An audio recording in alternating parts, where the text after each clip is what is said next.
Ele fez muita coisa e morreu muito jovem. Você era muito jovem quando ele morreu. E você, naquele momento, já tinha a vontade de virar político. Isso veio mais tarde.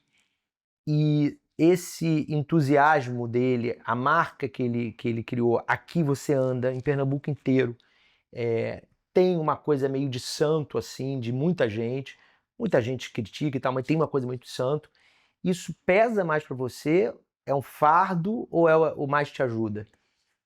Veja, isso para mim, se fosse para carregar, seria muito pesado. Por isso que eu gosto de ter como inspiração. É algo que me inspira todos os dias. Todos os dias eu penso no meu pai, lembro dele, principalmente porque eu trabalho com algo muito parecido com o que ele fazia, né? Então, é a maior inspiração que eu tenho.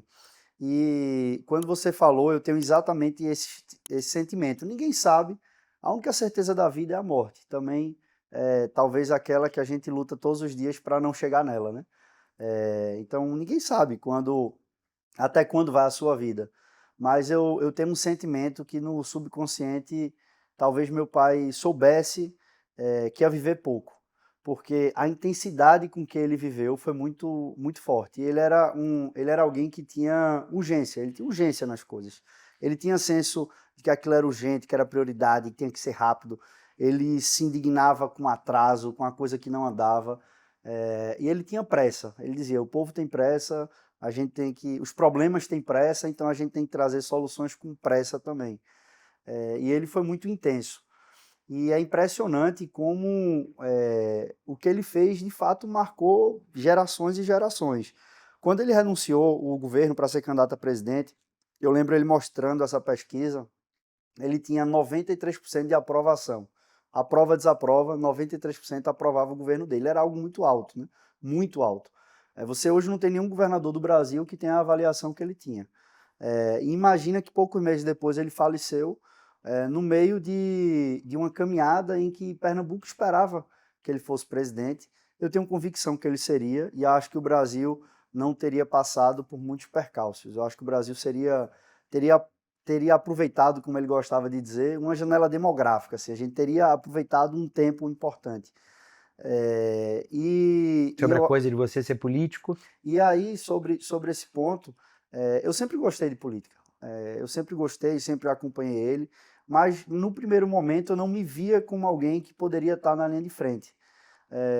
Uma das coisas que eu achava assim, será que eu vou saber dar uma entrevista? Então, para mim hoje é algo tão rotineiro, é tão usual fazer isso, mas eu gostava de acompanhar e de estar no bastidor, de estar acompanhando no dia a dia sem estar na linha de frente. E ele faleceu em 2014, eu fui candidato em 2018. A gente teve algumas conversas sobre isso. Ele tinha um desejo de que eu entrasse na política e eu achava que não era o momento ainda, seria mais para frente. Você tinha 21, né? Eu tinha 20 anos quando ele 20 anos. faleceu. E acho que assim, hoje eu faço o que eu gosto. Eu gosto do que eu faço, eu gosto de trabalhar, eu gosto de fazer política, eu gosto de fazer gestão pública. E isso, na minha opinião, é o primeiro segredo para você ser bem-sucedido, é você fazer o que gosta. Qualquer coisa na vida que você for fazer sem gostar é muito ruim, muito ruim. Se você, de uma atividade física, a você advogar, a você trabalhar em alguma empresa onde você não gosta, a chance de você performar menos é grande. Então, fazer aquilo com leveza. A vida de todo mundo, ela vai ser em algum momento menos, outro mais, carregado de problema, de desafio. E a gente tem que enfrentar isso de cabeça erguida.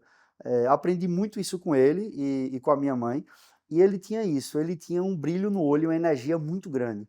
E aí, Guilherme, eu acho que a gente precisa trazer isso mais para a política, sabe? A política tem virado, nesses últimos tempos, e não é um privilégio brasileiro, está no mundo inteiro, uma espécie de arena de gladiador, onde você vale a briga, a confusão, o volume do grito, o quão agressivo você se porta.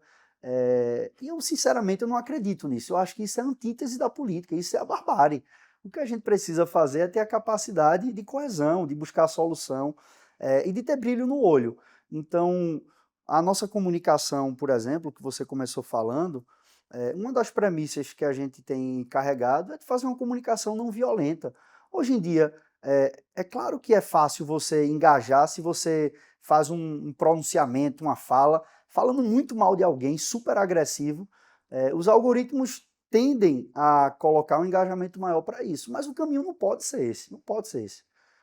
Isso é antipolítica, isso é o que eu não acredito, é isso. Eu acho que a gente tem que divergir dos outros, a gente tem que ter opinião, mas isso não pode significar briga.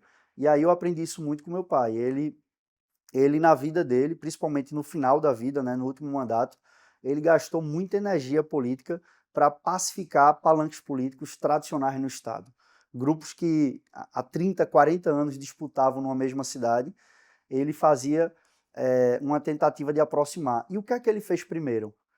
Ele fez uma aproximação dele com Jarbas, que há mais de 25 anos disputavam aqui, eram as duas grandes lideranças, né? Jarbas Meu Vasconcelos, que avô foi e Jarbas, senador. meu bisavô e Jarbas Vasconcelos, e depois meu pai e ele. E depois de enfrentar numa eleição em 2010, onde ele teve a maior votação que um governador já teve no Brasil, ele enfrentou Jarbas, ele fez um movimento de aproximação em 2012 e desmontou o palanque. E ele achava que tinha que unir Pernambuco para poder ganhar o Brasil.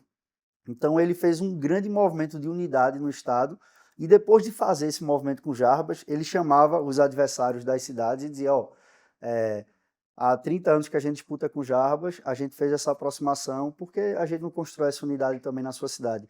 E ele saiu em várias cidades fazendo isso, num ambiente disputado, que muitas vezes o ambiente municipal do interior.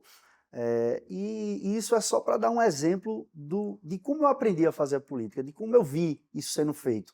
Foi num ambiente de muita conciliação e de buscar unidade.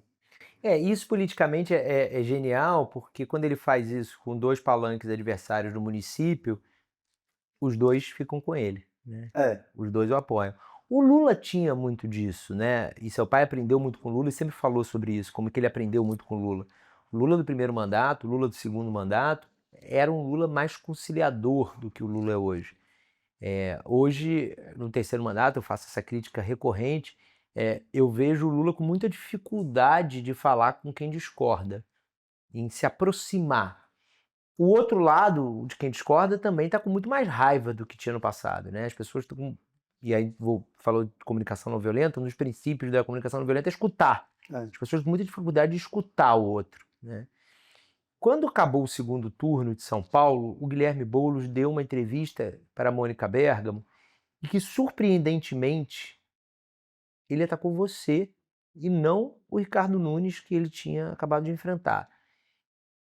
Claramente, né, falando do futuro e querendo ali marcar uma posição de diferença em relação a você na esquerda.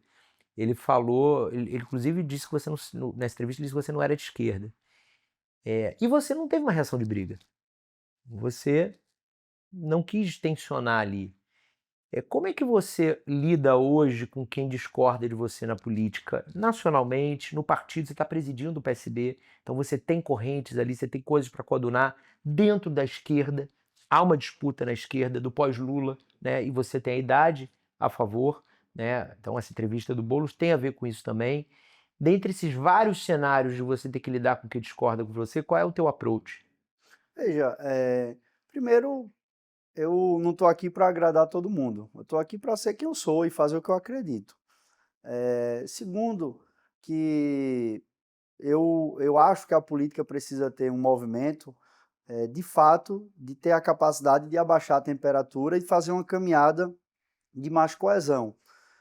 E isso não se dá apenas no ambiente de eleição, né? Porque o que acontece muitas vezes você constrói uma candidatura e quando chega na eleição você precisa faz uma pesquisa, quanti, quali, identifica quem é contra, quem está a favor, quem está num ambiente ali de disputa de um voto num campo que não está decidido ainda.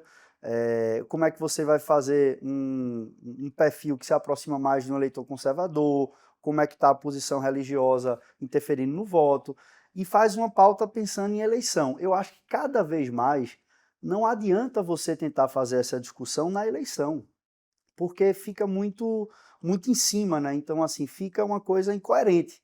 Você tem uma posição ao longo da vida, todinha chega na eleição, você tem uma adequação daquilo.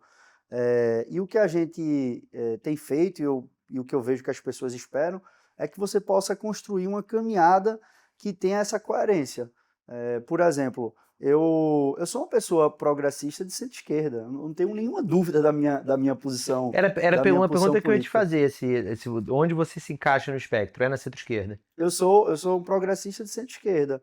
Agora, que acredito que a gente precisa, no nosso campo, ter reflexões importantes e conseguir estar dentro da pauta da vida real das pessoas, que é uma crítica que eu faço muitas vezes à esquerda, de não ter a capacidade de fazer um debate, uma construção que consiga superar estigmas de maioria na população e chegar no essencial, que é realizar aquela ação concreta.